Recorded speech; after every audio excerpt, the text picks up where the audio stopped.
విశాఖలోని దక్షిణ కోస్తా railway zone కార్యాలయం ముట్టడి యత్నం ఉద్రిక్తతలకు దారితీసింది. వాల్తేరు డివిజన్ విభజన కారణంగా ఈస్ట్ కోస్టుకు కేటాయించిన తమ హక్కుల్ని కాపాడాలంటూ కుటుంబాలతో కలిసి ఆందోళన చేశారు ఉద్యోగులు. సీనియారిటీ ఆధారంగా తమకు పోస్టింగులు ఇవ్వాలని పట్టుబట్టారు. రైల్వే డివిజన్ల విభజన కారణంగా పోస్టింగులు, ప్రమోషన్లలో తమకు అన్యాయం జరుగుతుందని ఆవేదన వ్యక్తం చేస్తున్నారు ఉద్యోగులు. దశలవారీ నిరసనల్లో భాగంగా సిరిపురంలోని జోనల్ హెడ్ క్వార్టర్ ఎదుట ఆందోళన జరిగింది. డిపిఆర్ ఆధారంగా క్లాజ్ 9.3 ప్రకారం ఆప్షన్లు కోరకుండానే నియామకాల్ని పూర్తి చేశారని చెబుతున్నారు ఉద్యోగులు. దీంతో 13 ఏళ్లకు పైగా అడవులు, కొండ ప్రాంతాల్లో పనిచేసిన రైల్వే ఉద్యోగులకు అన్యాయం జరుగుతోందన్నారు. ఇతర జోన్ల నుంచి వచ్చిన ఉద్యోగులతో పాటు కొత్తగా ఉద్యోగంలో చేరిన వాళ్లకు మెయిన్ లైన్లో పోస్టింగ్ ఇస్తున్నారని తెలిపారు.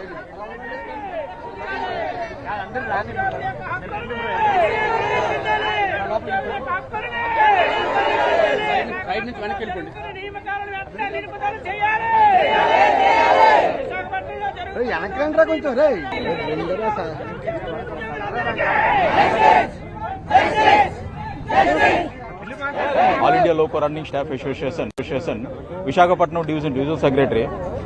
ఈ రోజు సౌత్ కోస్ట్ రైల్వే ఏర్పడిన తర్వాత వాల్టర్ డివిజన్, రాయగడ, విశాఖపట్నం డివిజన్ గా ఏర్పడిన తర్వాత ఇండియన్ రైల్వేస్ లో ఎక్కడ కూడా బైఫర్కేషన్ జరిగినప్పుడు సీనియారిటీకి సంబంధించి గానీ, ట్రాన్స్ఫర్స్ కి సంబంధించి గానీ, ప్రమోషన్ సంబంధించి గానీ, పిల్లల చదువులు, అలాగే ఓల్డేజ్ పేరెంట్స్, ఇవన్నీ కూడా పరిగణలో తీసుకొని ఒక డిపిఆర్ అనేది తయారవుతుంది. ఎందుకు అంటే వర్కర్స్ ఎవరైతే అవుట్ స్టేషన్ లో స్టక్ అయిపోయి ఉండిపోయారో వాళ్ళకి ఎటువంటి ఇబ్బంది కలగకుండా రైల్వేలో వర్క్ కూడా సేఫ్ గా జరగాలి అన్న ఒక ఉద్దేశంతో వాళ్ళకి ఒక క్లియర్ కట్ గా జేపీఓ అనేది చేయాల్సి ఉంటుంది. జేపీఓ చేయడానికి డిపిఆర్ లో చాలా క్లియర్ గా స్పష్టంగా మనకి ఇచ్చారు. ఇక్కడ ఎప్పుడైతే రాయగడ డివిజన్ లో స్టక్ అయిపోయి ఉండిపోయారో పేరెంట్ డివిజన్ తేడానికి ఎలాగా ఆప్షన్స్ అడగాలి, ఆప్షన్స్ తర్వాత జేపీఓ తయారు చేయాలి. జేపీఓ ఏంటంటే మనకి సీనియారిటీని, ప్రమోషన్స్ ని, ట్రాన్స్ఫర్స్ ని పరిగణలో తీసుకొని జేపీఓ చేయాలి. All India loco running staff association Visakhapatnam division మన డిపిఆర్ లో చెప్పినప్పటికీ కూడా south coast railway, south central railway మధ్యన జేపీఓ జరిగింది. South coast railway, east Coast railway మధ్యన ఇప్పటి వరకు జేపీఓ జరగడానికి కారణం ఏంటో మాకు అర్థం కావట్లేదు. Rayagada division, Visakhapatnam division, DRL మధ్యన ఇద్దరి మధ్యన జేపీఓ జరగాల్సి ఉన్నది, కానీ జరగలేదు. దీనివల్ల ఏంటంటే ఎవరైతే అవుట్ స్టేషన్ లో స్టక్ అయిపోయి ఉండిపోయారో వాళ్ళు అందరూ ఆందోళన గురవుతున్నారు.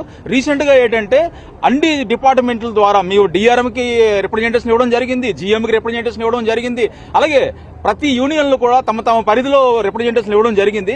ఇచ్చినప్పటికీ కూడా రీసెంట్ గా మేము డిఆర్ఎం దగ్గర చాలా ఫ్యామిలీస్ వచ్చాము, 11 ఆగస్టు ని వచ్చేసి చేసాము. కానీ మాట్లాడిన తర్వాత ఆఫీసర్ల దగ్గర నుంచి కానీ, యాజమాన్యం దగ్గర నుంచి కానీ సంతృప్తికరమైన ఎక్స్పీరియన్స్ ఇప్పటి వరకు జరగలేదు.